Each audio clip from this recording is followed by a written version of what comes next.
নমস্কার আপনাদেরকে আমার প্রিয় ভিউয়ার্স বন্ধুরা। রোজ রোজ এই গরমকালে কুমড়ো, পটল, ঢ্যাঁড়স এসব খেতে খেতে মুখে চড়া পড়ে গেল।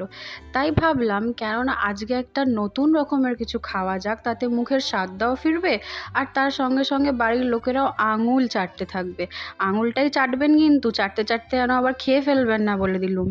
হ্যাঁ, তো এই রেসিপিটা করতে বেশি কিছু লাগবে না, শুধু লাগবে 3-4টে ক্যাপসিকাম আর নর্মাল কিছু জিনিস, যেরকম ধরুন পেঁয়াজ, আদা, রসুন, লঙ্কা আর একটু বাদাম অবশ্যই লাগবে কিন্তু।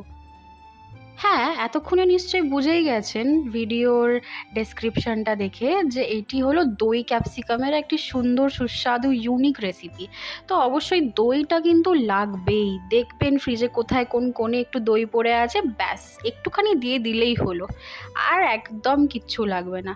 আর নর্মাল একটুখানি কাসুরি মেথি, নর্মাল বাড়ির মশলা আর একটু ধনেপাতা থাকলে তো বাহ বাহ বাহ, অসাধারণ টেস্টের জন্য লাস্টে একটু দিয়ে দেবেন গরম মশলা আর ঘিটা ছিটে ফোটা।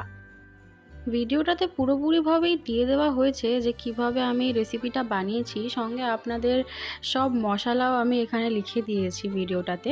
কিন্তু তাও আর একবার বলে দিই আপনাদের সুবিধের জন্য, এইটা বানাবার জন্য আমার লেগেছে হচ্ছে 3-4টে ক্যাপসিকাম আর পেঁয়াজ 2-3টে, যেগুলোকে আমি একদম কুচি কুচি করে কেটে নিয়েছি ভালোভাবে।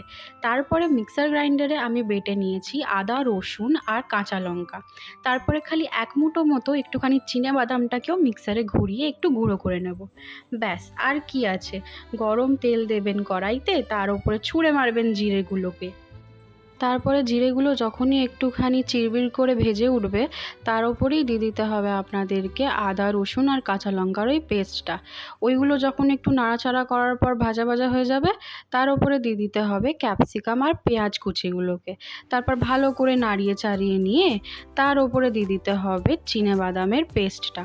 ওইটাকেও একটুখানি নাড়াচাড়া করার পরেতে দিয়ে দিতে হবে কিছু সামান্য মশলা, যার মধ্যে রয়েছে নুন, কাশ্মীরি মির্চের পাউডার, জিরে গুঁড়ো আর একটুখানি কিঞ্চিত মিষ্টি আর হলুদ।